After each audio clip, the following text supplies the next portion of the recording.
morning. It's a bright and sunny Friday. I hope you are all energized for today's session. Sobrang exciting ng session today. So excited myself. My name is Kimmy and I am from the Sinovate team. Together with me are the members of the Grupong Tamang Alaga Academy and Unilab CIT as we bring you today's webinar. All right. Today's learning session will tackle mental health and nutrition. So personally, I'm really interested in this topic. So again, I'm sure there will be a lot of questions from you guys. Ako din, may mga naiisip na akong questions about this. So today we will learn how our dietary behaviors can negatively impact our mental health. Yan. We will also get practical tips on how to eat properly to support our mood and brain function. O, diba? I'm sure a lot of you guys can relate to this topic. So today's webinar will run from 9 a.m. to 10:30 a.m. And to save on time for questions you may have, kindly use the Q&A box at the bottom of your screen, and we will entertain comments and questions at the end of the lectures during the open forum. So the speakers will be doing their presentations first, and then we can go straight to the Q&A session to address all your questions. So please don't hesitate, chat it in, put in your questions, and I will be reading them later on. Okay, ayan. So I hope everyone is excited. Oh my gosh, I was a little bit starstruck nga when I met our first speaker today. My gosh, our first speaker, yeah, she was quite in the spotlight last year if you are following the news. Our first speaker is Coach Janeth Aro. Coach Janeth is a practicing registered nutritionist, dietitian in the Philippines who obtained her Bachelor of Science degree in Community Nutrition from the College of Home Economics, University of the Philippines, Diliman. As endorsed by the Philippine Olympic Committee, Janeth is currently the country's only Olympic Solidarity Scholar who graduated from the International Olympic Committee's 2-year postgraduate diploma in sports nutrition. She also holds a certificate in mental health in elite sports from the International Olympic Committee. Coach Janeth is also a board member of the Philippine Association for the Study of Overweight and Obesity. Yan, Coach Janeth is really a trailblazer in her field, revolutionizing the approach to nutrition service. She empowers her clients by starting from where they are, working within their specific needs, and coaching them through successful lifestyle change. Of course, we all know her as the nutrition coach of Tokyo 2020 Olympic gold medalist Heidelin Diaz, bringing so much pride to the Philippines. Yeah, and Coach Janeth is part of her core team, aptly named Team HD, and works alongside fellow sports science specialists. Yeah, so guys, please, let's all give a big, warm virtual welcome, virtual warm of applause to Coach Janeth. Hi, good morning everyone. I'm so excited to be here. Thank you, Miss Kimmy, sa napaka-generous na introduction sa akin.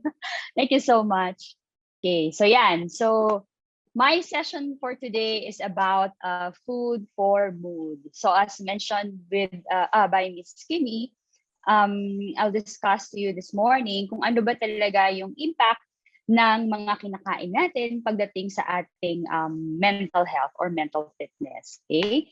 So actually, na-mention na I'm really involved deeply with athletes, actually not just with Heidelin, but with also the other 3 Olympic medalists that we have. So yung boxing team natin is also under me.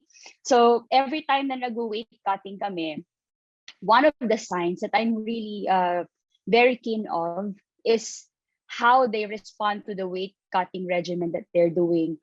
Yung behavior talaga nila ay binabantayan ko din. No? I'm very much particular whether they are showing signs of moodiness or crankiness, because if they do, it is already a sign that they are overdoing either the food restriction and or the training that they're doing. Meaning they're not getting enough nutrients relative to the amount of workout that they do. Okay? Usually, nangyayari to kapag yung isang boxer ay trying to lose so much weight over a short period of time. No? So yung mood nila, lagi kong chine-check yan. Ganon din sa mga professional boxers na hinahandle ko. Kapag dumarating sila sa point na sobrang ang tawag nila doon, sobrang diet na, no? Yan, nagsisimula na silang magsungit. And ito yung mga bagay na iniiwasan ko. Kaya meron kaming strategically implemented nutrition program para hindi din nila na-experience yung mga ganong bagay. Okay? So, ganun din, kapag I'm sure nakatagpo or meron na kayong kaibigan or kapamilya or perhaps yung mga asawa ninyo, kapag nagda-diet sila, baka napansin nyo rin, no, na medyo nagsusungit sila or parang wala silang gana sa ginagawa nila or parang low mood sila. No? Usually, yan yung na-experience talaga ng mga taong severely restricting their food intake. So, naaapektuhan talaga yung mood ng isang tao kapag kulang ang kinakain nila. But it's not only just the amount of calories or the food that is consumed, no, that actually affects the mood or the mental health or mental fitness of an individual, but rather also the actual food and even the dietary pattern that they're doing. Okay? At ito yung titignan natin ngayong umaga. So I'm sure bawat isa sa atin ay naapektuhan ng pandemic and maraming stressful situations, and for some others, these stressful situations led them to following poor health behaviors, no? So, consequently, nagkaroon yun ng negative impact din sa kanilang mood and even sa mental health, no, ng bawat isa sa atin. Ako personally, I experienced it.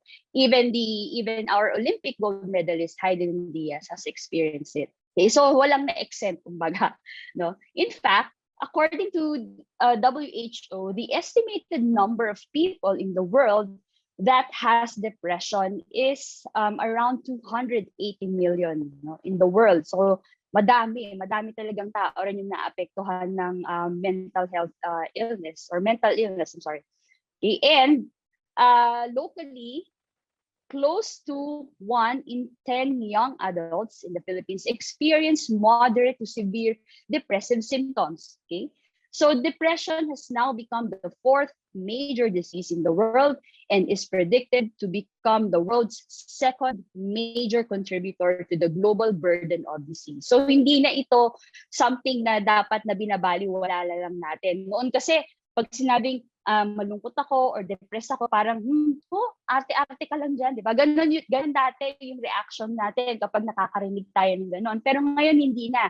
It really is a recognized medical condition and we should do something about it, di ba? Hindi lang siya natin dapat binabaliwala. Sadly, patients of depression or mental illnesses are suffering from decreased productivity, okay, poor psychosocial status, and decreased quality of life and well-being. Okay? Depression could be described as an abnormal negative mood which can strike anyone and at any time, and in most cases, we can recover spontaneously. No? So, kayang-kaya natin mag-bounce back agad. However, it doesn't mean na hindi ito pwedeng lumala. Okay? Depression can affect anyone, even a person who appears to live in a relatively ideal circumstance. No?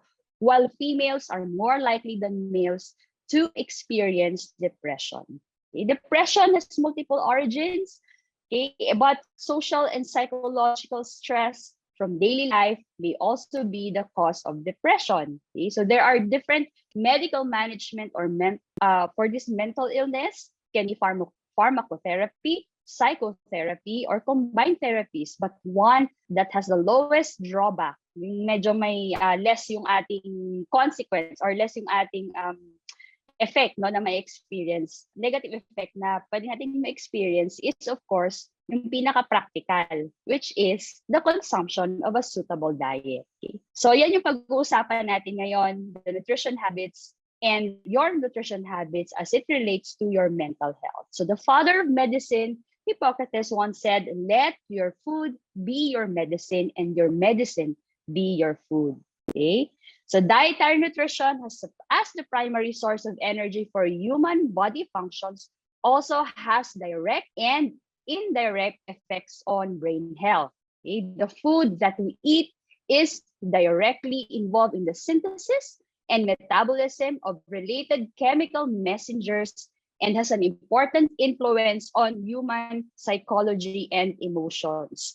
So, katulad ng nabanggit ko kanina, yung si Heidi Lin, no, actually, nung nagsimula yung pandemic, nakaranas din siya ng mga negative emotions, no, yung slight sadness, no, dahil akala namin dati hindi na matutuloy yung yung Olympics no nung 2020. Akala namin parang nabaliwala na lahat ng efforts na ginawa namin for 3 or 4 years preparing for it.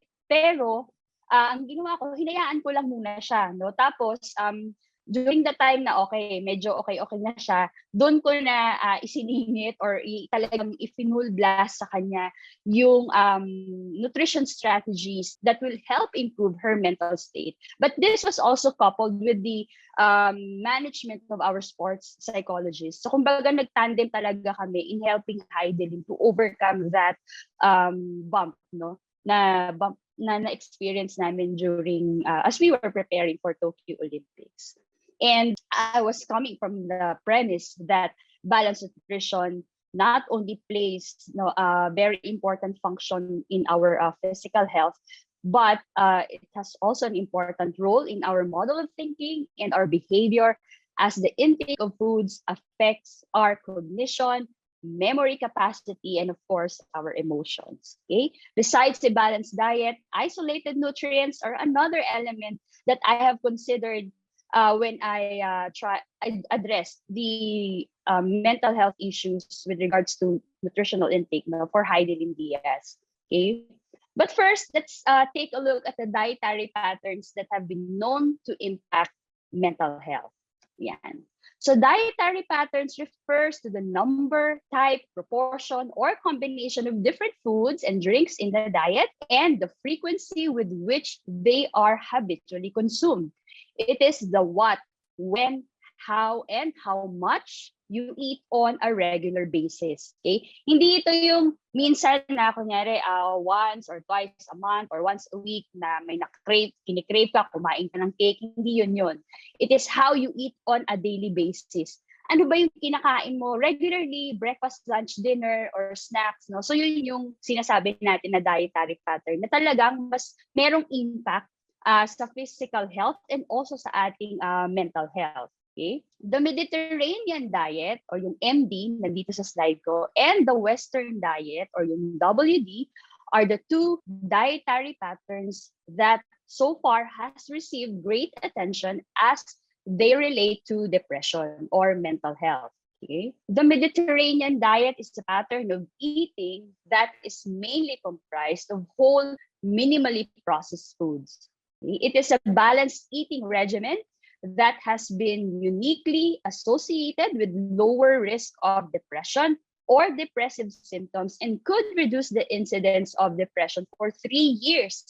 This study was done among Australian women. So nakita nila, kaya palang ma-prevent, no, over a span of 3 years yung recurrence ng depressive symptoms or depression, no, by just eating or having or following a Mediterranean diet regimen. Okay? Adherence to a Mediterranean diet can reduce markers of inflammation.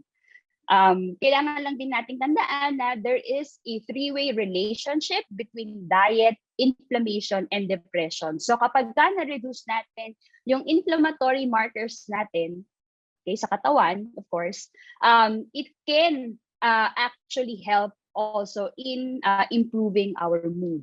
Okay? So yon. So far, base sa mga studies, nakakatulong ang Mediterranean diet. So what is the composition of Mediterranean diet? Okay? The Mediterranean diet typically encourage fruits, vegetables, whole grains, legumes, nuts, seeds, and heart-healthy fats. Ayan. So kung mapapansin niyo at the bottom of this pyramid, napakaraming kulay, 'di ba? More on prutas at gulay, syempre yung mga nuts. Hindi siya masyadong processed, 'di ba? In short, okay? Halos wala. It's really whole foods, okay? So yan. So balikan ninyo ngayon i-try ninyong mental food recall. Balikan ninyo yung mga kinakain ninyo on a day-to-day basis. Gaano karami ang nako-consume ninyong whole fruits and vegetables. Hindi yung canned, hindi yung processed na, okay? But yung whole na talagang kayo ang nag-prepare at nagluto. Ayan. So, example of vegetables na kasama sa diet na ito ay yung ayan, kamatis, broccoli, kale, spinach, okay, cauliflower, carrots, cucumbers, potatoes, okay? Yan. So, tapos yung mga green leafy veggies natin. So, dito sa local setting, of course, yung mga pechay, di ba, yung mga ganon, anpakangkong, okay, yan. Baguio pechay, yun. So, yun yung mga pwede nating isama dyan. Pagdating naman sa fruits, of course, andyan yung apples, bananas, oranges, pears, okay, ano pa, saging, okay, yun. So, melon, watermelon, yan. Yan yung mga pwedeng ipasok natin dyan. Of course, nandyan din yung nuts. Tayo mga Pilipino, hindi tayo masyadong mahilig kumain ng nuts, pero actually napakagandang source po ng nutrition ang nuts. Not just with healthy fats, but also with protein. No, it can also be a good source of your protein. So yon, that is also included at the bottom of the pyramid, no, of the Mediterranean diet. Of course, kasama din dyan yung legumes, no, yung mga beans, peas, lentils, and also yung chickpeas. Okay? And of course, whole grains. No, yun. So yung oats natin, yung brown rice, okay, yung mga whole wheat bread and pasta. So what you need to remember is the more colorful your plate is, the better. Okay? So yun, dapat para kami rainbow. Yan, sa plato mo. Alright? When it comes to the protein source, the Mediterranean diet recommends lean fish and meat, no? So yung fish and seafood natin, yung iba nga lang medyo expensive like yung salmon, okay, or tuna, but you can also try other local fish, no? Pwede rin naman nating ipalit yun dyan. You can also have chicken, eggs, okay, and then other lean meats. Dairy products can also be included, but for those who have issues with their lipid profiles, just choose yung mga low-fat variants, no, ng milk and other dairy products. Okay, and then you can also include some healthy fats in there, and then some occasional consumption of wine. Ayan. Of course, do not forget to drink lots of water. Sa Mediterranean diet, it is recommended to limit or restrict the consumption of processed foods, added sugar, and refined grains. Okay? So yung mga added sugar na hindi lang siya yung table sugar itself, but the sugar that we find in soda, candies, ice cream, okay, and other baked goods. Yan. So as much as possible, it has to be minimized. And also the trans fats, no, that is found in processed food. Okay? So so far na-review niyo ba yung kinakain niyo? Medyo malapit ba yung Mediterranean diet sa current diet niyo or hindi? Okay? So mamaya sa Q&A pag-usapan natin 'yan. All right? Okay. Now, on the other hand, high-calorie meals that are rich in saturated and trans fat, typical of a fast food meal, appear to stimulate immune activation and inflammation. Remember, I've mentioned earlier that there is a link between diet and inflammation, So, and also mental health. So, nakita na yung Western diet is a pro-inflammatory diet, which means it has an effect or detrimental effect on brain health, including cognitive decline, okay, and damage to blood-brain barrier. Okay? Since various mental health conditions, including mood disorders, have been linked to heightened inflammation, this mechanism also presents a direct link through which poor diet could increase the risk of depression. Ayan, so kung medyo mahilig kayo sa fast food kasi wala nang time magluto, 'di ba? Which is madalas nangyayari, no? Yun, medyo tumataas yung risk natin na maka-experience ng mental health issues or depressive symptoms, no? kapag ka ganun yung lagi nating kinakain. Notice also that when we are lacking quality sleep, we tend to eat or crave for these high fat, high carb fast food meals, as we simultaneously become moody as well, no, over a certain period of time kung laging fast food ang nakakain ninyo. So yun, pansinin niyo yung mabuti yung dietary regimens niyo or yung dietary pattern niyo. Try to do a mental diet inventory and assess how it has affected your mood momentarily the moment that you consume the fast food meal. Kasi para siyang in a way, parang drugs, no? Parang kasaya-saya mo on the same moment that you were eating it, but over a certain period of time, medyo napapansin nyo rin ba kung nagsusungit ka, no? Or medyo malungkot ka ba kung laging fast food yung makakain mo, or na mabilis bang uminit yung ulo mo? Kasi pwedeng dun sa oras na kinakain mo yung meal na yun, masaya ka, but throughout the day, you also have to observe how your mental state is, no? So yon. So kailangan din nating pagtuunan ng pansin yon. Okay? Kasi nga nakita talaga sa mga studies na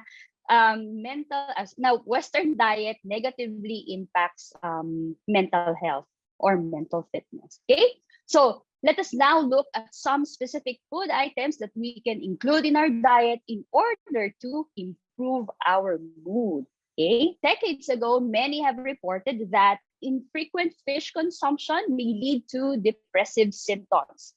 And a study has indicated that high fish consumption could reduce the risk of depression. Ayan. And interestingly, gender seems to play an essential role in the association of fish consumption and depression. Medyo may gender bias ng konti. A European study has reported that women who consume fish more than once a week showed less depressive symptoms compared with those who do not. Okay? So the higher the frequency of your fish intake in a week, mas maganda yung mood mo. Yun yung sinasabi sa study. Okay? And another study also reported that rare fish eaters has increased risk of developing depression compared with regular eaters. And even for pregnant women, more than once a week intake of fish can help reduce depressive symptoms. Okay? So syempre pag pregnant ang mga babae, maraming mga hormonal imbalances yan. So nakakatulong yung fish consumption to somehow manage, no, yung ating mga mood swings. Okay? All right? However, with the studies that I've mentioned, none had reported that depression was associated with fish consumption in males. Okay, so talagang mas may impact siya sa mga babae. So para sa mga female participants ng webinar na ito, take note. So kung kayo ay prone sa mood swings, pag lalapit na ang inyong red alert or period, okay, pwede mo ding i-increase yung fish intake mo for that week para kahit papaano makatulong siya, no, to manage your or help improve your mood, no, during that time. All right? So another food item or food group to include in your diet are fruits and vegetables. Okay? Fresh fruits and vegetables are rich in nutrients, including antioxidants. Okay? So siguraduhin nyo, actually for general health, talaga namang malaki ang may tutulong, no, ng fresh fruits and vegetables. Kailangan talaga yan. All right? But with regards to its effect on mental health or mental fitness, it has been reported that fruits and vegetables have a positive effect on mood, as with other carbohydrate-rich foods. Okay?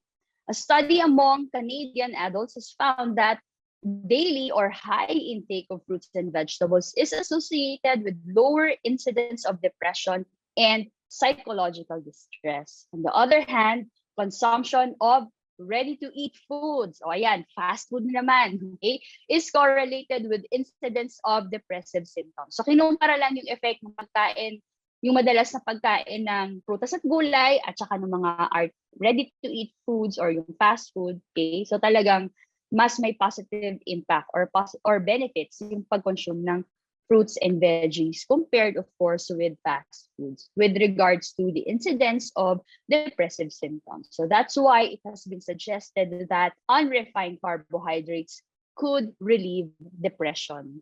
Okay? So ano yung unrefined? Yun yung whole minimally processed carbohydrates natin. Okay? But high intake yan, of sugar-sweetened beverage is linked to elevated depressive symptoms and recurrent depressions. Parehas lang naman silang carbohydrates, no? Yung prutas at gulay, yung prutas may sugar din. Pero yung soft drinks may sugar din. Pero magkaibang klase yun. Yung nasa fruits natin, unrefined, may kasama pa siyang ibang vitamins and minerals, and some with fiber. But on the other hand, the carbohydrates that you get from sugar-sweetened beverage is highly refined. Okay? So yun yung merong negative effect pagdating sa mood and depressive symptoms. All right? It was reported that sugar intake was associated with depression because it altered endorphin levels or yung feel-good chemicals, no, natin sa katawan. And it can also stimulate oxidative stress in the body. Right? So modern food industries are exploiting our food preferences with sugary drinks. Okay, napakatindi ng advertisement sa mga soft drinks. Hindi lang soft drinks, pati yung mga juices, di ba? Mga iced tea, nasa damakmak ang asukal. Ang tindi ng marketing yan. Okay? However, the evidence has shown that there is an association between sugar sweetened drink consumption and depression. Okay? Actually, a study has found that the consumption of sugar-sweetened beverage might be associated with increased risk of depression, while the threshold was the equivalent of about 2 cups a day of cola, above which the depression risk might be increased. No, sinasabi lang na kapag yung pinaka-max na talaga na intake ng soft drinks in a day is 2 cups for it not to have negative impact on your mood and mental health or mental state. However, if we're gonna look at the bigger picture, marami pa rin yung carbohydrate or yung energy contribution ng 2 cups ng soda na yon. Ito na, what I'm telling you is pagdating naman sa aspect ng weight management. So for me, it's not, hindi, kahit na umabot ka sa 2 cups a day, okay, wala siyang impact sa mental health mo, sa mood mo. Pero pagdating naman sa weight mo, syempre, medyo kailangan mo ring uwasan na umabot ka sa 2 cups a day, di ba, ng soda intake. So, medyo ano lang din, alalay pa rin. No? Kahit na sinasabi na yun ang threshold natin. Okay? And if you find that caffeine is something that helps you, minsan kasi yung ibang tao, umiinom ng soft drinks kasi sa caffeine, no? Feeling nila nakaka-improve yun ng mood nila. You may just resort instead to consuming caffeinated coffee and green tea. Ayan. So walang sugar. No?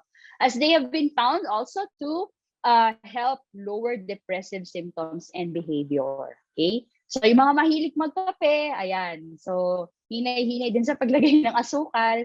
Ganon din yung mga mahilig magtsaa. So pwedeng mag-green tea na lang din kayo. Tapos so masyadong maglagay ng sweetener. Okay? Yun. So it can help with your mood. All right. Okay, so let's now move on to some specific nutrients that can help your mood. Supplementation of the following specific nutrients has shown positive effect on improving depression-like symptoms. So, example, yung omega-3 when it was given to patients who are experiencing mental illnesses together with the antidepressant drugs that they were taking, somehow it has improved their depressive symptoms. So nakakatulong yung omega-3 supplements. Another possible mechanism kasi why it can help is because it has an anti-inflammatory effect as well. No? So pwedeng sa angle din na yon, nakakatulong ang omega-3 supplements. Okay? Also, diets rich in folic acid and vitamin B12 could significantly reduce the risk of depression. Okay? So food sources of folic acid are yung leafy greens natin, mga gulay, no? Broccoli, kale, spinach. Okay? And for food sources of vitamin B12, yung meat, fish, and dairy products. No? Pero kung medyo mahina kayong kumain ng mga pagkain na ito, pwede rin naman kayong mag-supplement ng folic acid and vitamin B12. Okay? But you have to ask for guidance from your doctor, of course, right? Another specific nutrient that has a positive impact on mood is vitamin D. Okay, studies have shown that vitamin D deficiency was associated with 8 to 14% increase in depression. So nitong pandemic, marami sa atin ang hindi naarawan. 'Di ba? Lalo na nung mga panahon na nagla-lockdown, nakakulong ka lang sa bahay, wala ka halos ginagawa, no? Ang hirap. Hindi halos naaarawan. Ayan. So yung vitamin D natin sa katawan ay hindi na-activate kasi that is activated through sunlight, no? Yung exposure sa sunlight. So yun, nakita na meron siyang link talaga. Pag mababa yung vitamin D level sa katawan, there is also a higher risk for depression. And actually, nakita rin sa studies that those with lower levels of vitamin D has parang they increase the risk for committing suicide, no? Yung mga taong meron ng depressive symptoms. Tapos mababa pa yung vitamin D levels. However, when they were given vitamin D treatments, mood symptoms in depression were improved. So therefore, vitamin D could prevent depression by maintaining serotonin levels or yung happy hormone. All right? So yan. So at sa dami ng pinag-usapan natin, there really is one basic thing that you need to remember. Isa lang, napakasimple. Okay? And that is to consume whole, minimally processed foods or meals on most occasions. No matter how busy you are, try your best as much as you can, okay? Napiliin nyo yung mga less processed na pagkain in order to not only improve your mood, but actually, maintain your overall health. So dapat ma-practice nyo bago kayo, halimbawa, pagkakain kayo sa labas, no? Minsan, hindi maiiwasan, no? Yun yung katotohanan. Minsan, hindi maiiwasan kakain ka sa labas. Pero balikan mo lang din yung mga kinain mo na sa loob ng isang araw.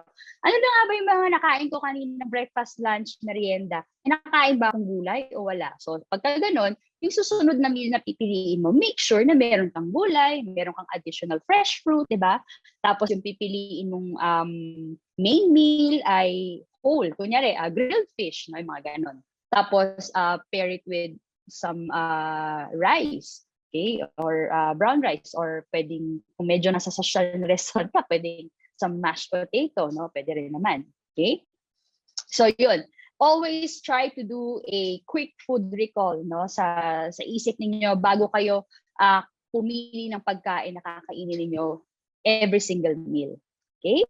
So yun, so just to give you an idea also on how a day of eating can look like with whole minimally processed meals. So here are the examples, okay? So yan, so parang full day siya ng menu, okay? Na maaaring makatulong sa mood ninyo. Okay, so breakfast, pwede kayong mag-coffee or tea, okay? Tapos partneran ninyo ng whole or minimally processed carbs like boiled kamote or baked kamote, kung gusto niyo, pwede ring air fried, okay? Pair it with a healthy source of protein, boiled or poached egg, and then add some fruit of choice, okay? For lunch, pwede rin kayong mag-brown rice or black rice. Kung may budget, pwede rin naman na patatas, no? Pwede rin naman na white rice kung medyo hindi nyo trip yung lasa ng brown or black rice, okay lang naman. As long as yung ulam niyo ay maraming gulay. So example nito ay, kunyari, nilaga or sinigang, no? Pero make sure to use lean meat, okay? Lean meat dapat yung ginagamit natin. And of course, add some fruits, serving of fruit, okay? For that particular meal also. And then for dinner, yung kanin, pwedeng optional na lang, lalo na kung wala na kayong gagawin sa gabi. Okay, pwede nyo nang skip yung carbohydrates, but focus on your veggies and some healthy source of protein, lean source of protein, tulad ng isda. Okay, so an example would be bulanglang na bangus, parang boiled vegetables with some, parang pinakbet na pinakuluan siya. Tapos merong pwedeng grilled boneless bangus or fried fish, pwede rin naman. And of course, fruit of your choice. Okay? So yun, you can modify this as well kung anong swak sa panlasa ninyo. Okay, another example is This one. So for breakfast, again, coffee or tea, pwede, wheat toast, right? And then scrambled eggs, fruit of choice. Kung mapapansin niyo sa umaga, lagi akong merong itlog, okay? Kasi kailangan meron tayong protein intake din sa umaga, maliban dun sa carbohydrates. Na ito yung kalimitang nami-miss out ng mga Pilipino. They just tend to focus on consuming carbohydrate-rich breakfast. Kaya ang bilis-bilis na maubos ng energy sa umaga. So kailangan meron din kayong protein, not just to maintain your muscle protein balance, no? Hindi lang para ma-maintain yung muscle sa katawan, but also to delay yung pagkagutom, no, sa umaga. Ayan. And for lunch, may lunch meeting kayo, pwede kayong mag-spaghetti bolognese, no? Pair it with salad. Kung medyo konti yung meat dun sa spaghetti ninyo, pwede kayong mag-order ng additional grilled or baked chicken, and then make sure to eat it with a serving of fruit. And then for dinner, pag uwi nyo ng bahay, pwede na lang kayong mag-stir fry ng chicken at gulay. Chicken chop suey. Okay, make sure to use lean, yung skinless na chicken. It can be chicken thigh fillet or breast fillet, no? Pwede yon. Okay? Pero tanggalin na lang ninyo yung balat para mas mabawasan din yung extra fat na makukonsume niyo for that particular meal. Alright? Again, rice is optional at night. Kung hindi kayo mag-exercise, kung very sedentary na sa gabi, wag na po kayong kumain ng extra carbohydrates, hindi na kailangan. But make sure to have your fruits and vegetables at night. All right? So yon. Okay, so as my last words, no, para sa inyo, last tips, the key takeaways are, number 1, your dietary pattern and what you eat can influence your mood, and of course, your mental fitness. Huwag nating baliwalain, okay? Tandaan niyo na lahat ng kinakain niyo laging may effect. Hindi lang sa mental health, kundi sa kalusugan natin in general, okay? But with regards to improving your mood, always remember that whole minimally processed foods should be your go-to mood foods, okay? And then you may supplement with omega-3, folic acid, vitamin B12, and vitamin D as needed in order to support your mental function. Okay, and always remember that a healthy food and eating environment is not only beneficial to physical health, but also to your psychological health and well-being. Okay, so kailangan nyo lang laging tandaan that the goal really is to have the highest possible quality of life in the most practical manner. You have to always contextualize everything that I've told you, kung ano yung magiging applicable sa pamilya ninyo at sa lifestyle ninyo. Okay? So yun lang po, at I hope marami kayong natutunan sa session na ito. Thank you so much.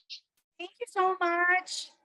Coach Jeanette, ako marami akong natutunan and medyo na-inspire na ako for lunch later. Gusto ko na yung spaghetti. There, thank you so much. Coach Jeanette, I'm sure there are a lot of questions that are coming in already. Guys, please, let's take this opportunity to ask questions. Ayan, if you have burning questions, especially about nutrition, go ahead and just message us and we'll tackle them later on. So there, yan. So we gonna shout out. Okay. May mga shout out tayo in the chat. Shout out kay Doc Jing. Ayan, great. So such a lively session today.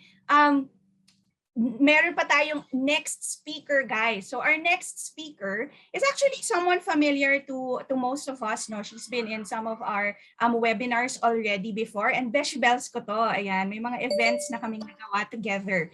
So yeah, please allow me to introduce to you Dr. Angelica Lorenzo, or we call her Doc Eka. So yan, Doc Eka artfully blends her training and education from the UPPGH Institute of Functional Medicine, HeartMath Institute, Center for Mind-Body Medicine, and her own self-studies in the metaphysical to guide her patients in discovering the root causes of their conditions, and then help empower them to regain and retain their health and well-being. Already a board-certified general internist, HeartMath certified trainer, and working towards her certification in functional medicine, Her desire to weave together Western knowledge with Eastern wisdom has made her a perpetual student on a path of lifelong learning. And she practices at Life Science Center in BGC and BioBalance Institute in Shangri-La Mall. She is part of the care team at GoTo Health, an online functional medicine clinic where she teaches mind-body medicine techniques in modular online courses to patients enrolled in their health programs. And yan, with that, let us all please give a warm virtual round of applause to Doc Eka Lorenzo. Hi, good morning. Good Good morning. It was such morning. an interesting session with with Coach Jeanette. Natawa ako sa, yes, susungit ka kapag nasobrahan ka ng diet. 'Di ba? Totoong totoo. Hindi lang pala ikaw 'yon. So, but let's get to my part of the webinar today. Let me just pull up my screen, my share screen. And so, for my part, I want to discuss yung relationship natin with food. Diba? We tend to think of food as ano ba, diba? As a source of nutrition. And we're always concerned with what to eat. Ba't ayaw? Ayun. So for my half, I want to go beyond the what. And so yung what to eat, we always think, yung foods, what are the good foods, what are the bad foods, are questions coming in about particular foods, how much to eat. For my part, gusto ko i-discuss what happens to that food, whatever that food is. Mapa-spaghetti yan, mapapakwan, or mapa-donut. The digestive tract, and we take it for granted. But here, hindi ako mag-anatomy lesson ha. So, lang pakita ko na ano yung parts ng digestive tract. And nalilimutan natin na kasama yung mouth at saka yung salivary glands. Kasama yan sa digestive tract. And yung goal ng digestion is lahat ng iba-ibang pagkain na yon is i-convert into the simpler forms, that building blocks, yung micro and macronutrients para ma-absorb siya ng katawan to make energy, but also to make flesh or to make cells, to make new cells, replace the new cells. I replace the old cells with new cells. So building blocks ng katawan in addition to energy. So building blocks also ng brain. Diba? We're talking about mental health. And always when we think of mental health, ang naisip natin yung mind, diba? Lagi siyang, baka kasi masyado ako nag-iisip ng negative or may nangyari sa'yo na pang stress. But we also have to remember na yung brain natin, it's a physical organ. And kung hindi maganda yung function niya, yung mind natin, which is what we usually associate with mental health, mahihirapan din. So yung mga kaninang binanggit ni Coach Jeanette na nutrients like yung fatty acids, di ba yung may study in fish oils, yung omega-3s, it helps with mood because also the brain is made up of fat. So yung mga naglo-low fat diet, pag nasusobrahan din, pumapangit din yung mood nila or I remember one study na nagiging aggressive, but this was in chimps, although we're like 99% same DNA as chimps, but they became aggressive to the point of violence when they were put on a very low fat diet. So fat has a role. Okay, so yun yung in the structure of the brain. So vitamin D also. So minsan yung mental health issues, depression or anxiety, hindi lang siya nasa mind.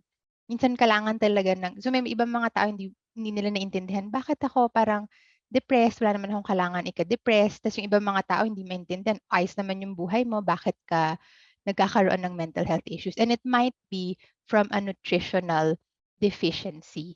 So from going, beyond the what, into the how. So how, ito hindi ko naman isa-isahin to. Gusto ko lang ipakita sa inyo yung factory line ng digestive tract natin. Again, starting in the mouth. We forget that the mouth is part of the digestive tract. Diba? We kind of think it starts in the stomach. And we also think that once it's in the stomach, okay na yan.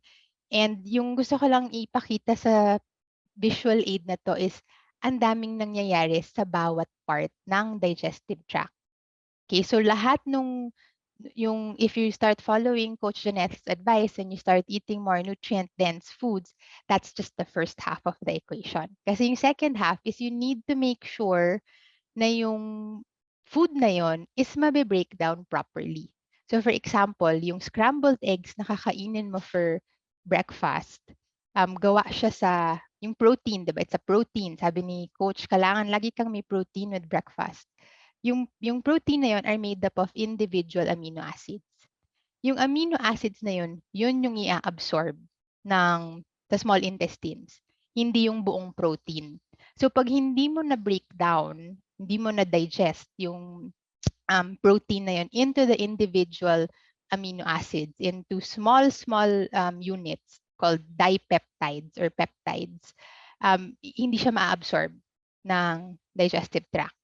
And ang lagi kong example sa patients ko is, and I'm sure may isa sa inyong na-experience na to, once in your lifetime na kumain ka ng corn, paglabas niya, corn pa din siya. So literally, food can just pass through your digestive tract and emerge intact. Okay? Hindi siya, walang nakuha yung katawan mo from that piece of food. So processing the food that you eat is important. Itong picture na to, I put this here. So it is showing a piece of meat in a test tube with hydrochloric acid, which is stomach acid. And yung pepsin is a protein digesting enzyme. And yung pinapakita dito is stomach acid alone and pepsin alone cannot completely digest or dissolve that piece of meat. They have to work together. So it's a good example of the whole digestive tract where hindi pwedeng isolated. They all work together. So for example, ito pa lang, si piece of meat na ibibigay mo dito kay stomach. Sabihin mo, stomach paki-digest. Sabihin ni stomach, sandali, hindi mo naman ginawa yung trabaho si mouth. Teeth, you didn't break it down. Right? So all of these work as a team. Okay? So how do we eat to improve our health? So you know what to eat. Now here's how. First, you need to eat slowly. Okay? And this also goes with mental health. Diba marami sa atin we're stuck here in the fight or flight response, especially this past 2 years with the pandemic. Diba? We're stuck here in fight or flight. In the stress response, if you notice, the gut can actually shut down. Your digestive tract doesn't function as well. So maybe some of you have experienced kapag stressed kayo, constipated kayo. Because literally, bumabagal yung galaw ng bituka nyo. Or baka naranasan nyo na yung sobrang madaling kumain or sobrang stressed, feeling nyo hindi kayo natutunawan, na impatcho. Tas literally, hindi talaga kayo natunawan. So when we're eating in stress mode, that the gut is not ready to digest whatever food that is you're eating. And so in the same way, with mental health, 'di ba, kapag feeling mo lagi kang stress, lagi kang may hinahabol, or feeling mo ikaw yung hinahabol, naghahabol kang deadline tapos hinahabol ka ng utility bill mo, then that contributes to, mental health issues. That can contribute to constant anxiety. It can lead later on to depression, parang nawawala na yung enjoyment sa life kasi wala kang ginawa kundi maghabol ng deadline at habulin ng bayarin. Right? So when you eat, you need to slow down. You need to really pay attention to the food that you're eating. Kasi when we're in rest and digest mode, and I find pag tinanong ko lahat ng tao, more or less, narinig na nila yung fight or flight. Pero hindi nila alam yung opposite, so-called opposite nun, which is rest and digest. And when we're in parasympathetic mode, then that's when the gut is active. Okay, that's when all of the resources of the body, instead of being sent to the extremities to get ready to run away or to fight the threat, it can get sent to all of these organs here. And diba sa previous slide, nakita niyo kung gaano karami yung mga, babalikan ko yung slide na yun, gaano karami yung mga kailangan mangyari. Si salivary glands, maglalabas ng laway, yung stomach, it's not like a balloon that just accepts your food. Once there's food there, it churns. Hindi lang mga parang receptacle tong stomach and intestines. These have muscles that move. So the stomach will move to mix up the food with the digestive juices. Pagdating dito sa small intestines, ganun din. Meron ding muscle movement going on. So it takes a lot of energy to really break down the food and absorb the nutrients. The pancreas has to make many different kinds of digestive enzymes. The liver will make bile. Yung gallbladder will concentrate it. So ang dami-daming nangyayari. And then pati yung, for example, yung pag-release ng bile, the gallbladder has to contract. So again, there's a lot of things going on when we're digesting food. So it actually needs a lot of blood flow. So kung lahat ng blood flow mo nasa extremities, kasi you're in fight or flight mode, mahihirapan talaga yung digestive tract. So the first is to eat slowly. And when you eat slowly, that also means you'll be able to chew adequately. So highlight ko yung mouth dito kasi nakakalimutan ng mga tao to eh. So yung mouth and yung teeth are meant to break down the food particles. And yung saliva already starts digesting the food. And one thing I want to point out here, saliva moistens and lubricates food. So maraming tao, because they don't chew adequately, kailangan may tubig. Panulak nila yung tubig. And anytime na kailangan mong uminom ng tubig to swallow that food that you just put in your mouth, then that means one, probably hindi mo siya na break down properly.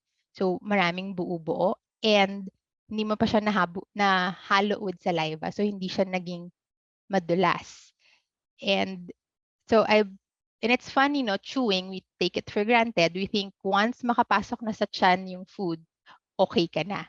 Hindi yun ganun kasimple. And I was looking for studies on chewing, which is the fancy word is mastication.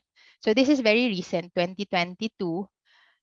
They looked at the relationship between BMI and several different chewing factors.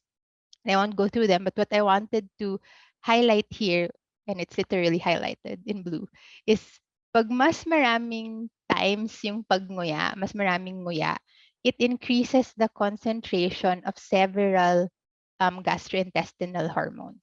So insulin, GLP-1, ghrelin, CCK. CCK is involved, for example, in the release of bile. So you're able to digest and absorb fats. And it leads to an improvement in fullness, suppression of postprandial blood glucose, meaning hindi nagsa-spike yung blood sugar, and enhancement of digestive ability. In that same article, they're saying they cited a different study na pag na-reduce yung amount of intake per bite, so mas maliit yung sinubo mo. And I call this the spoon method. Di ba merong plate method where you're looking at, let's say, half of your plate should be gulay, 1/4 should be protein, 1/4 should be some complex carb. You should also look at your spoon.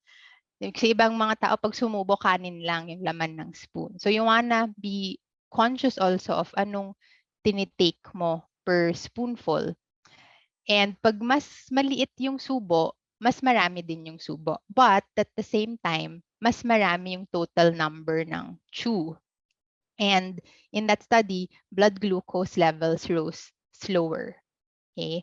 And then if you eat smaller spoonfuls, it's expected to indirectly lead to an increased number of chews, more hormone secretion, and a feeling of fullness. So yung weight gain, for those concerned with weight gain, pwede siyang masuppress kasi hindi ka nakakain ng more than necessary because you allowed that process to happen and hormones to be released and communicate, and you actually feel full with less food.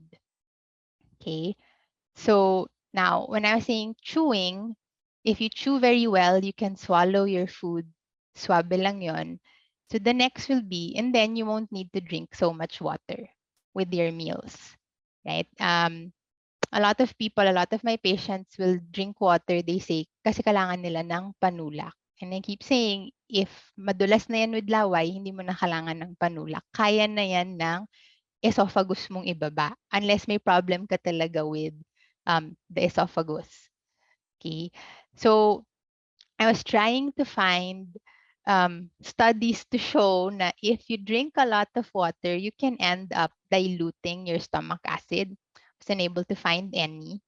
Although maraming studies on how hypochlorhydria, meaning mababa yung stomach acid, can contribute to different health conditions. So I don't have like scientific proof to prove that if you drink a lot of water while you're eating, you end up diluting your stomach acid. And that's probably depends on how old you are, on nasan ka sa spectrum ng age. Kasi when we're younger, we produce more stomach acid. As we get older, the production actually declines, and that's known. So, pwedeng kung in your 20s ka pa, you drink a lot of water, okay lang, kayang mag-compensate nung tiyan mo. May certain pH level siyang hinahabol. Si hydrochloric acid is released, the pH should drop to mga 1.5 to 2.5. Pag fasting tayo, wala tayong kinakain, wala masyadong stomach acid dyan, ang pH level ng tiyan is 3 to 4. Okay, but hinahabol nung tiyan mo na gawing acidic, so pH 1.5 to 2.5, para si pepsin ma-activate, para makapag-tag team sila and ma-dissolve nila, ma-digest nila yung kinain mong food. Okay, so conceivably, as you get older and if you keep drinking more water, hindi na makakompensate yung tiyan mo. Hindi niya na mahabol yung kailangan niyang pH. So, I don't have the scientific proof, but anecdotally, with a lot of my patients who complain of, let's say, bloating after meals, which can be a sign na hindi mo na-digest ng maayos yung foods. And then, the bacteria, we have some bacteria in our stomach, not a lot. And then sa intestines, mas marami. But the bacteria can ferment the incompletely digested food, and then that results in gas. And then a lot of people have bloating. So merong ibang mga patients ko anyway that yung immediately after eating, malalakas sila mag-burp. And that goes away once they start limiting or avoiding water with meals. So at least anecdotally, I have proof na you limit water with meals and it helps. But the other one, this one, you don't really need like scientific proof, but just mechanically, pag pinuno mo ng tubig yung, so may food na dito, tapos uminom ka ng naka 3 to 4 glasses ka of water throughout the meal and immediately after, syempre mas mapupuno yung tiyan mo. 'Di ba? Madidistend yung stomach. And ang description natin dito, hala, bondat na ako, 'di ba? Parang puputok na yung tiyan ko sa dami ng laman. And if your stomach is so distended, mahihirapan yung muscles to contract and to churn and to mix the food with the digestive enzymes, whether or not the stomach acid has been diluted by that water or not. But it's gonna have a hard time contracting. Okay, so just limit water with meals. If you experience a lot of bloating, sorry, I'll do a time check. If you experience a lot of bloating or you're really gassy, tignan nyo lang how much improvement you'll get if you start limiting. I think I already shared this last year. I know some of the people who attended have tried to limit their water with meals. Hopefully, habit na siya ngayon. But yun. And the other thing, okay, with limiting water with your meals is it allows you to savor the flavors. Okay. And again, just linking this back to mental health, if you take the time to savor what you're eating and really enjoy what you're eating, you know how in mental health, yun nga, because parang everything is just a lot of stress and you feel very overwhelmed, parang di mo na ma-enjoy yung life. It can help if each time you eat, you concentrate. It's called mindful eating. You concentrate on the food at hand, on the meal at hand, and you allow yourself to enjoy that 15 minutes. You have a break where you're not supposed to be doing anything else other than paying attention to what you eat. So savor the flavors. And I put here a not so healthy um, food to emphasize that if you fully digest, let's say a burger, if you fully digest a burger and you're able to absorb all of the macronutrients and some of the micronutrients, meron namang konti in fast food, konti. But you're still going to get it. Versus, let's say, you ate an organic salad in 5 minutes na hardly chewing it, okay, and you don't break it down, then wala kang makukuhang nutrients doon or konting-konti lang. So, as I was saying kanina, what you're eating is half the equation. How you're eating it is the other half.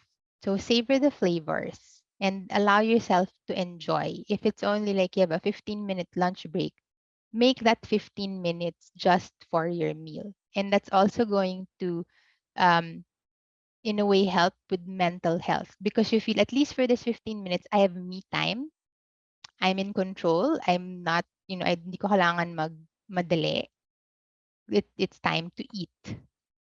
So they looked at, so this was a study again where taste, so they're saying taste, flavor, and texture are perceived during chewing. So if you don't chew very well, right, then you're not going to perceive that taste and flavor and texture, which helps us to enjoy food. Or if you're drinking water immediately after each spoonful, you're washing away the taste. Okay, so that you'll have less appreciation of the food.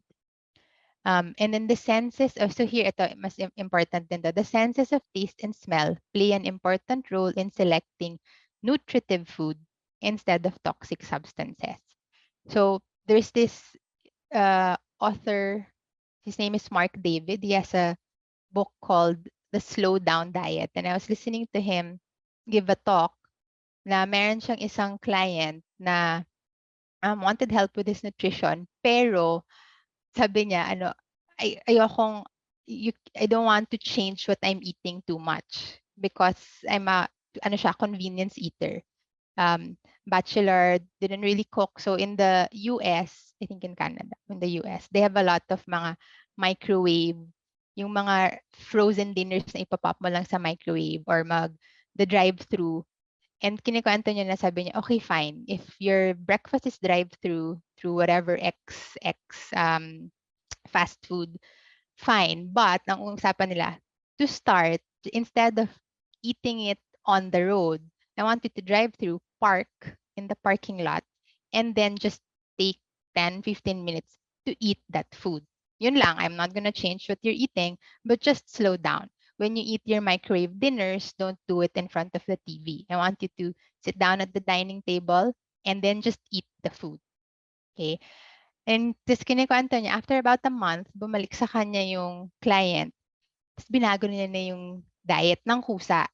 So tinanong niya bakit? Sabi niya, my gosh, nung talagang kinakain ko na siya, parang ang pangit ng lasa niya. Parang I never really tasted the food. Because, if he was driving and eating the burger and he was on the road, his attention wasn't on the food and how it was tasting. It was just get it down into your stomach. That's it. So to me, that's that, and I shared that story because it illustrated, if you're able to pay attention to your food, pwedeng yung iba sa inyo na parang, I have to give up burgers. I really like burgers. You might find na actually hindi ko pala gusto yung burger. I had a patient who had the same experience. I put him on an elimination diet for mga 3 to 4 weeks. Tapos after that, sobrang excited siyang kalimutan ko na kung quarter pounder yung excited na siyang kainin ulit or galing Burger King na burger. But he was so excited. Tapos nung pwede na siya ulit kumain nun, nalungkot siya kasi binilita niya sa akin, hindi niya naubos yung burger. Kalahati lang, tapos umay na siya. Okay, so if you wanna savor the flavors, okay, and then Coach Janeth mentioned this in her takeaway slides, yung environment while you're eating. So if you're distracted, it plays a role in how in food perception and here, amount of food ingested. So yung mga nahihirapan with portion control, it helps if you're more mindful. Okay? If you're not distracted, then mas mafe-feel mo kapag busog ka na. Okay? Okay. There. So my takeaways is just how you eat is as important as what you eat. So eat slowly, be in rest and digest mode. Take a few breaths before you start eating as you sit down to the table. Really pay attention to yung food in front of you. Parang i-enjoy mo yung itsura niya, lalo kung maganda yung plating. Chew adequately. Please chew adequately. The digestive tract starts with the mouth and saliva. Limit water intake with meals, and I'm emphasizing with kasi between meals, you want to drink a lot of water because saliva and stomach acid and bile and all of the digestive enzymes are fluids. So kung dehydrated ka, papalya din yung digestion. And then lastly, savor the flavors and really enjoy what you're eating. Mental health issues ngayon kasi lagi tayong stress. Wala nang ma-enjoy sa life. But if you learn to eat mindfully, then at least twice a day, kung may mga tao kasi twice a day lang kumain, at least twice a day, you have a few minutes where you're enjoying that small space of time and you're enjoying the blessing of the food in front of you. And it helps you to feel more grateful and that, yeah, you know what, life isn't all that bad kasi may kinakain ka pa. May kinakain ka pa. There. I hope hindi ako nag-overtime. Bon appetit. Hey, thank you, Doc Eka. I love that. As in mindful eating. Ayan, my gosh. Ayan, so maybe invite Coach Janeth and Doc Eka because we'll be now going through the questions from our chat and the ones who anonymously sent us questions also through us and through the team in the backstage. Yeah. So let's start with our Q&A session. Okay, so there are a few questions, no? Let's start with this one. How do we control our cravings? How many times can we snack in a usual work day? So I think this is for Coach Jeanette. Actually, the way I address cravings will depend on the goal of the person. Kasi halimbawa, for those who have strict weight goals, medyo atras muna tayo sa cravings. Hanggat maaari, hindi ko talaga pinagbibigyan yung mga cravings. But in some cases na hindi naman talaga sobrang strict, ang ginagawa ko is pino-portion control ko yung cravings nung client. So pinagbibigyan ko, yes, but okay, this is the amount that you can consume relative to the actual calories that you're supposed to consume in a day. So that's how I address it. Kasi the last thing that I want to happen is for my clients to feel na sobrang sakal na sakal sila dun sa meal, sa nutrition program na ginagawa nila, na something na hindi naman na feasible sundan dahil napaka-strict, no? So yun yung ina-avoid ko talaga. So pinagbibigyan ko yung mga cravings na yon from time to time. Tapos naka-schedule din, halimbawa kung gusto ko nyari ng client na everyday meron siyang yung favorite food niya. I had this experience before sa isang businessman na kliyente ko na hinandle ko who was 75 years old at that time and he was really busy. Ang deal namin is, okay, magkakaroon ka ng meal plan pero gusto niya mag-a-avail ako ng meal plan pero gusto ko may ice cream ako everyday kasi parang yun yung happy food ko na like after my busy schedule in a day, gusto ko pag uwi ko, pag pahinga ako, magkaroon man lang ako ng kahit isang scoop ng ice cream in a day, and that was granted. No, so ang nangyari dahil masaya siya sa kinakain niya at napagbigyan yung gusto niya, yun. So nag-lose pa siya ng weight kahit na controlled yung eating regimen. So that's how I usually help my clients towards managing yung cravings nila. It's a case-to-case basis depending really on the situation of the client. But again, meron pa rin portion control. Hindi pwedeng wal-wal kumbaga yung pag-ano natin ng cravings natin. Related to that, no, Coach Janeth, I'll move to another question kasi you mentioned the happy food, diba? Yan, yung ice cream for some people. There's a question on, does chocolate really improve mood? What foods can help while in stressful situations? I think there are a couple of studies also na nagpapakita na talagang may impact din ang chocolates with regards to improving the mood. Siguro isang aspect din doon really is the caffeine content also of chocolates, which has been found no to influence positively sa mood. Maybe Doc, do you have parang studies?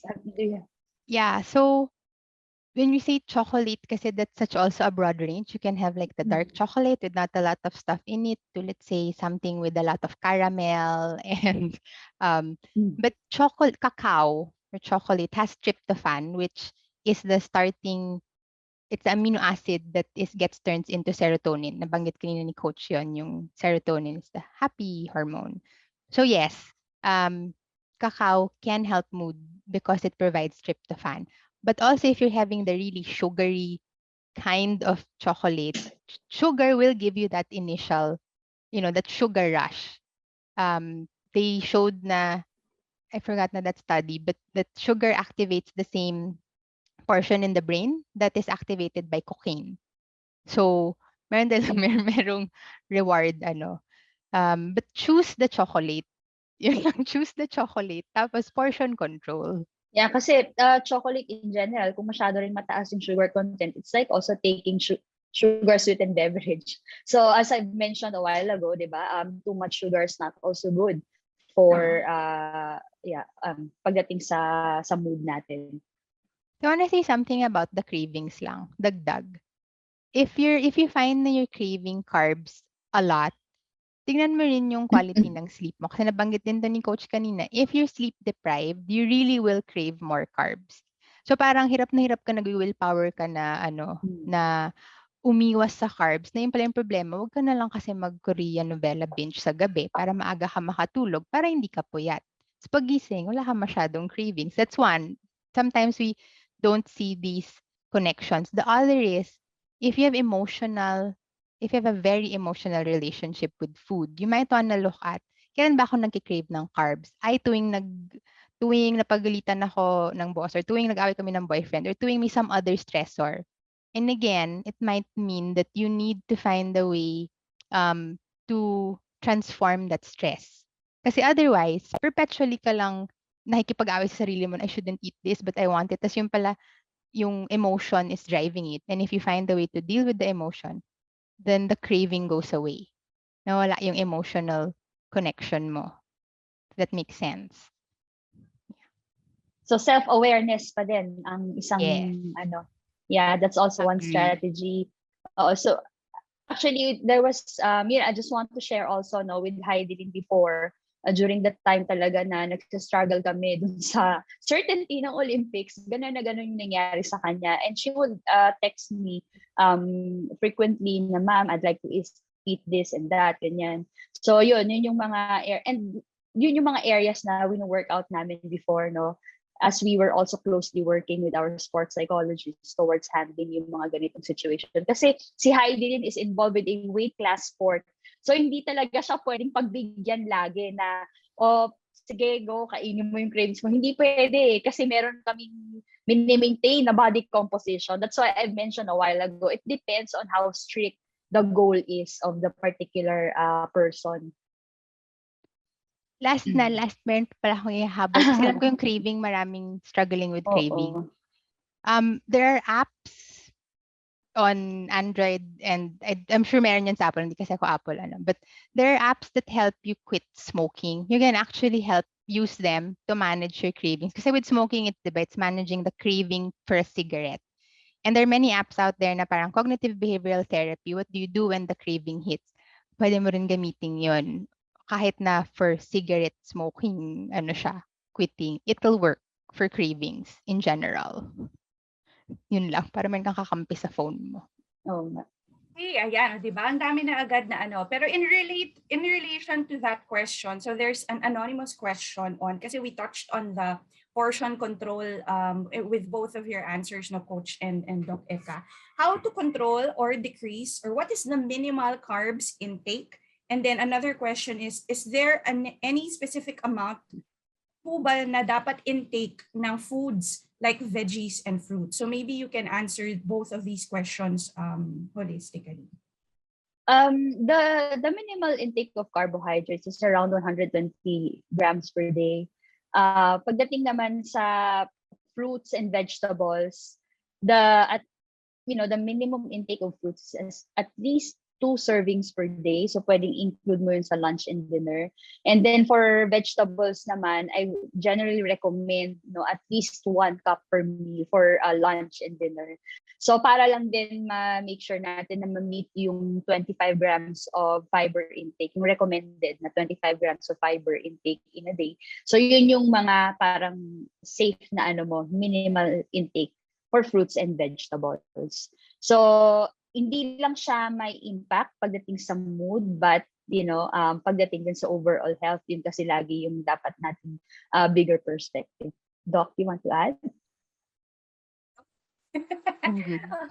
Okay, so another question. So this one is also anonymous. What are your thoughts on the popular diets now, such as keto, no carb diet, intermittent fasting, etc.? Is this something I can do to lose weight healthily?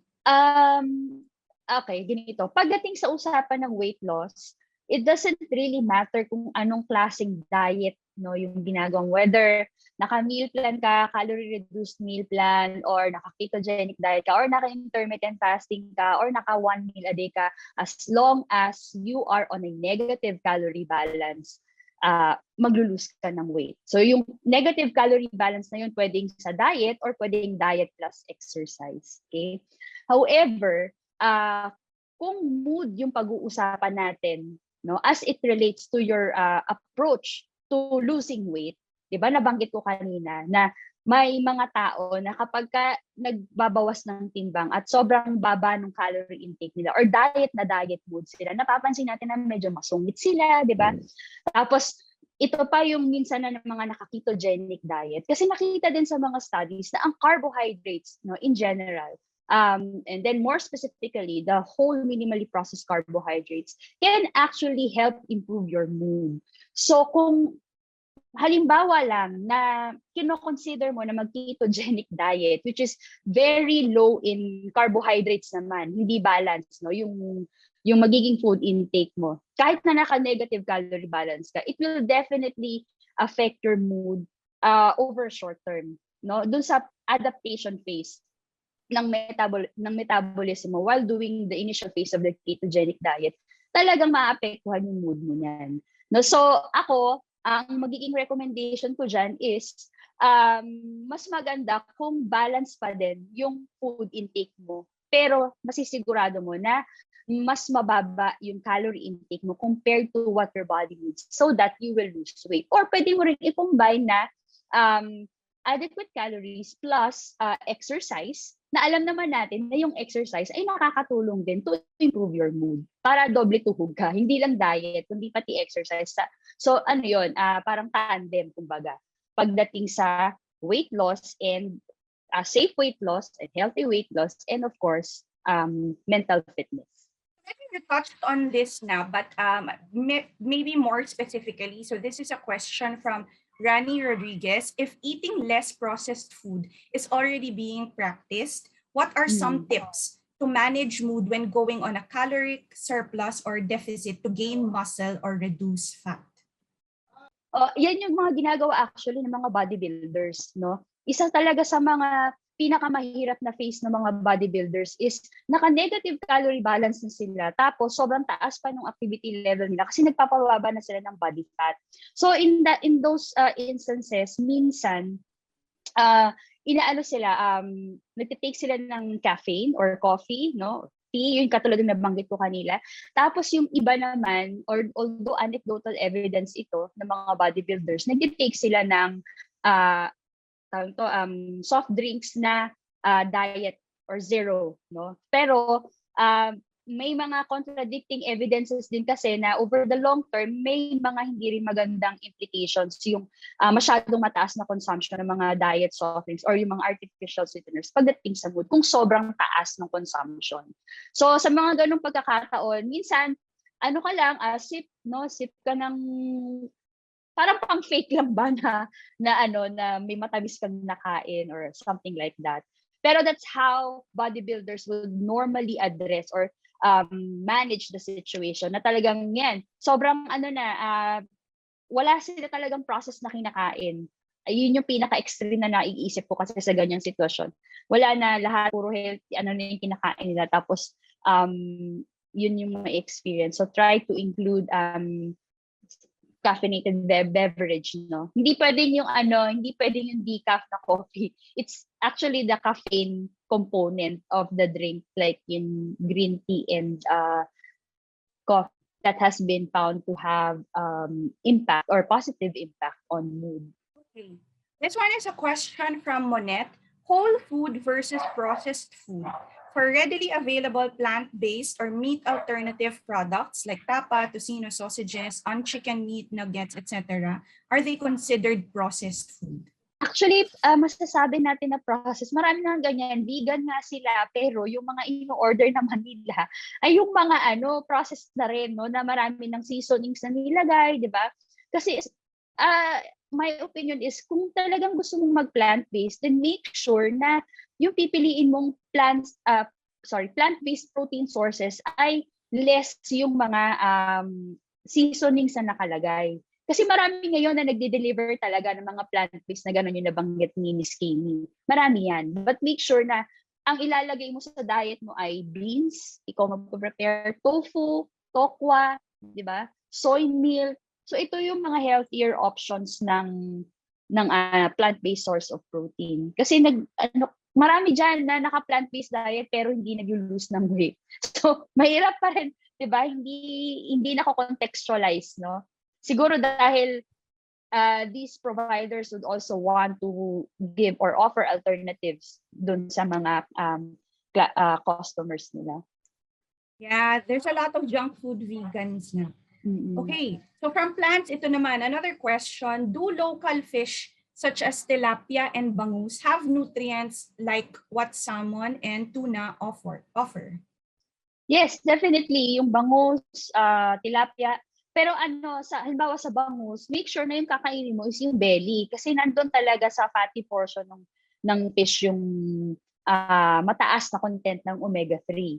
So, para masigurado natin na mataas yung intake mo. But you don't really need to eat that every day. Kailangan syempre may variety din yung source mo ng protein. This one for Doc Eka. Drinking a glass of water after eating, will this still affect stomach acid during digestion? I typed the answer na. I don't know when I type an answer, but does everyone get to read it? I think they should. But I said, since the food is still in your stomach, hindi naman siya pagkakain mo, ipapasa nilang gastric emptying time up to 2 hours eh. So you want to give an interval of mga 30 minutes. Hayaan mo munang mababad sa digestive enzymes yung food before you drink water. You can substitute for my common question is, what if I need to drink medicine or may supplements akong tinitake? Salabat is a good alternative. Or even green tea or coffee kasi caffeine stimulates stomach acid secretion and then ginger helps stimulate digestion. Then also, volume-wise, hindi ka naman makakaubos ng 3 to 4 glasses of salabat or green tea or coffee. It's usually 1 cup. So at least volume-wise, it's limited. Meron akong isang tinype na sagot dun sa whole food versus processed food. Pwede ko bang i-mention kung di siya nabasa ng other people? I tell my patients to think of foods on a spectrum instead of yung black and white na is this good or bad, is this processed or not processed. But if you think of it on a spectrum, it's easier kasi you can just say which is more processed, which is less processed. So if you have a lot of choices, let's say at a buffet, mas madaling pumili. Tapos to figure out if it's processed or less processed, try to identify the ingredients. So for example, kung hotdog yan, alam mo ba kung anong nasa loob ng hotdog na yon? Do you need to read the ingredient label in the packaging? Versus kung tocino yan, alam mong pork siya. Or kung tapa yan, alam mong beef siya. 'Di ba? Kung chicken nuggets, chicken pero hindi mo pa alam yung mga breading. So think of it as a spectrum and then you're not as stressed thinking, is this good or bad? Is this processed or not processed? Yan. Okay, and then I see, Doc Eka, you were able to answer Carl's question on warm water, cold water. Yes, I have no Yes. idea if that's ano ha. Ikaw, coach, meron kang- Okay, so Ay, let's get oo. do you drink cold water? Do you advise that? May temperature ng water. Is it ano? Wala, hindi daw Wala eh. naman. Ako, wala Or akong, regardless eh. ano. Regardless eh, kasi syempre pagpasok sa katawan, it will also adapt to body temperature. So, I don't know. Okay, sige. So this other question is from Eric Africa. What is the role of NRF2 to oxidative stress? Is it important and can we still improve NRF2 as we age? Ikaw na yan, Doc. Doc Eka. Sinagot ko na siya, pero maikling-maikli lang kasi para akong na-revalida.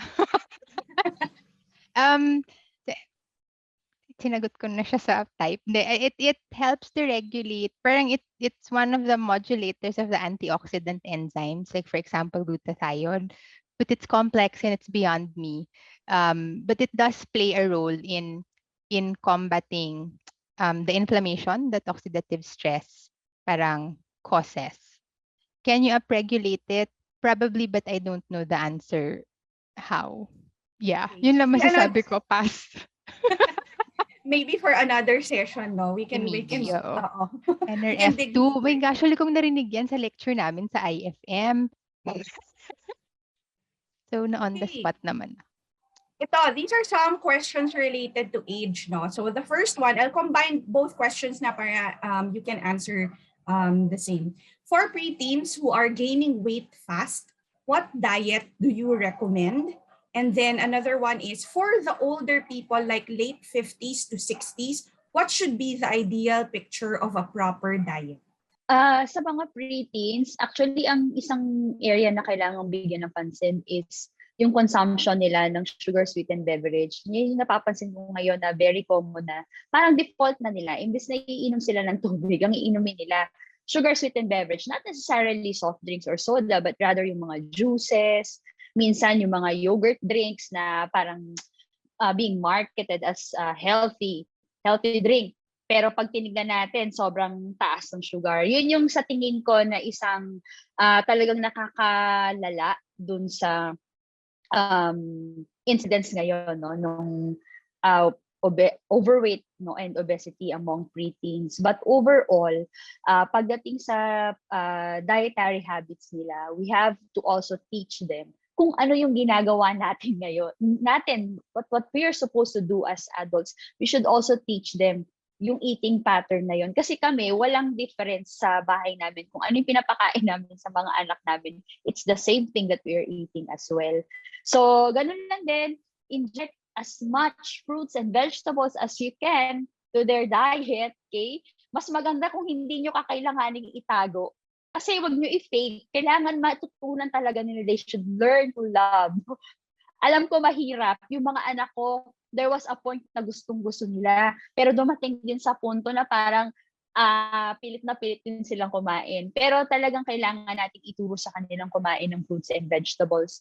Another thing is to teach them also to focus on what they're eating while they are eating. Kasi marami ngayon na kumakain sila ng main meals nila while watching, 'di ba? Minsan nga mag-isa lang kumakain yung mga preteens, mag-isa lang sila kumakain, hindi sila minsan sumasabay sa family nila. So na-mention naman din ni Doc Eka kanina kung gaano ka-importante na na dapat nating binibigyan ng tamang attention yung kinakain natin, yung mindful eating na tinatawag. So we should also teach that to our preteens na wag pagsabayin yung panonood ng Netflix or YouTube while eating their main meals. So yun. And of course, kung kaya, i-expose natin sila sa kahit anong physical activity. Yan, para ma-manage din yung weight nila. And then for the older population, alam nyo ang isang isang area ngayon na tinitignan talaga pagdating sa nutrition is yung protein intake ng older population. Kasi this is one aspect na hindi masyadong natututukan pagdating sa mga older adults. So actually, in comparison with the younger younger generation, sinasabi ngayon ng mga studies na mas mataas yung need for protein ng mga older individuals in order to maintain their lean mass composition. Kasi as we know, na pagka tumatanda ang isang tao, tumataas din yung likelihood na naglo-lose sila ng muscle sa katawan. Yun yung tinatawag natin na muscle wasting. So as we age, we should also focus on meeting our protein intake on each meal. Hindi lang lunch and dinner, but rather at least 4 times a day at regular intervals. So how should your plate look like? So yung mga pinakita ko example kanina, 'di ba? Bawat meal merong carbohydrate, healthy carbs, merong kang lean protein lagi na may kasamang healthy fat. Ganun na ganun lang din. But make sure na adequate yung portion na kinakain ninyo. And then you should consume at least 4 times a day. Hindi ko lang kasi naisama doon yung snack, no? Pero actually, dapat meron ding snack na kasama na protein rich. Pwedeng sandwich yun, ano? Pwedeng, ganun din, pwedeng kamote and egg. So, dapat at least 4 times a day. And then, para dun sa mga older adults na medyo physically active, no? Yung mga nag-workout, usong-uso na yan ngayon. 'Di ba? Yung mga older individuals na nag-exercise, you may also want to increase your protein intake at night in order to prevent yung tawag nito, yung muscle loss overnight, no? So para lang mapigilan natin and ma-maintain yung lean mass ng isang older individual. Okay. So we're a little bit over time, but there are still many questions actually coming in. So for now, I'll entertain or ask 3 more questions. First one is, what are other causes of constipation? I think Doc Eka was the one who tackled this in her presentation. I already tried changing the food I eat and added simple workouts from my weekly routine. Wait, sorry, I was busy typing another answer. So if you've looked at the amount of fiber you're getting and you're sure you're getting enough fiber, you're drinking enough water, and you're getting the exercise. Other things that medyo a bit more complex would be pwedeng may something called gut dysbiosis. There's an imbalance of the bacteria in your gut that can contribute to constipation.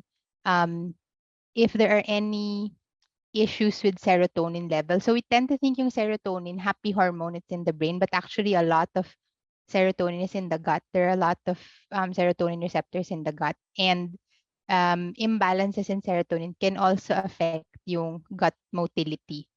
Ano pa ba? Stress. If you're in fight or flight mode, that also affects yung gut motility. Ano pa ba?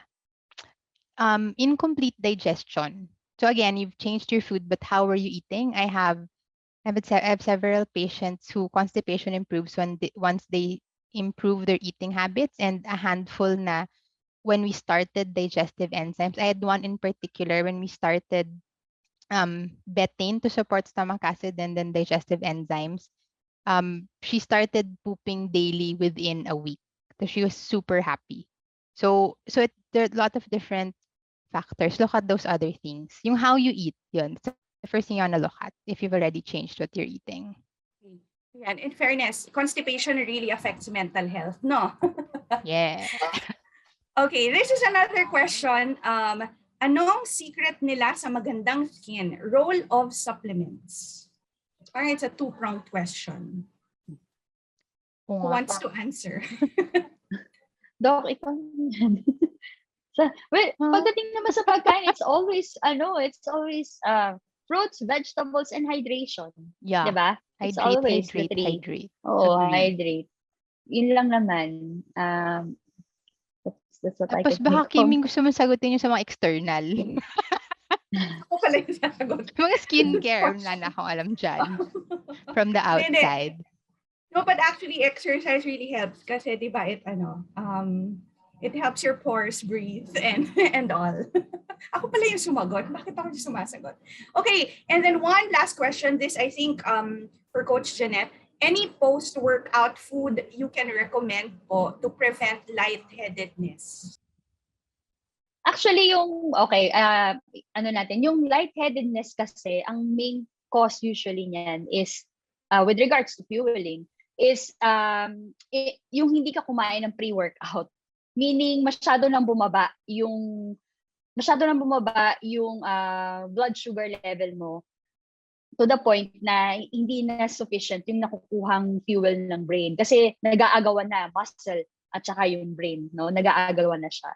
So yun talaga yung cause nun. So in order to address that, you have to make sure that you're able to consume your pre-workout meals. Okay? Kung ang workout mo ay of long duration, make sure na meron kang carbohydrates sa pre-workout meal. Ano yung mga example ng long duration? So, halimbawa, magda-jogging ka or magla-running ka, cycling, maganyan. Ngayon, kung halimbawa naman na nag-gym ka, no, yung weight training, kailangan masigurado mo na unang-una tama yung form and proper yung breathing technique mo. Kasi pwedeng yung breathing technique din ang dahilan kung bakit ka nakaka-experience ng lightheadedness. Okay? So, yun yung isang area na kailangan ding maituro ng trainer dun sa sa'yo. Okay? Ngayon, post-workout, kung nakaka-experience ka pa din ng lightheadedness, tapos ka nang mag-workout, ang pwede mong gawin is uminom ka ng sports drink, no? Kasi talagang yung sugar level ang issue dyan kung nakaka-experience ka ng lightheadedness. So, you may drink a sports drink, but an ideal post-workout meal really is a combination of moderate amounts of carbohydrates and sufficient protein, lalo na kung ang goal mo ay magpa-muscle. So, anong example nun? Pwede kang kumain ng tuna sandwich, no? So, may carbohydrates ka na, meron ka pang protein.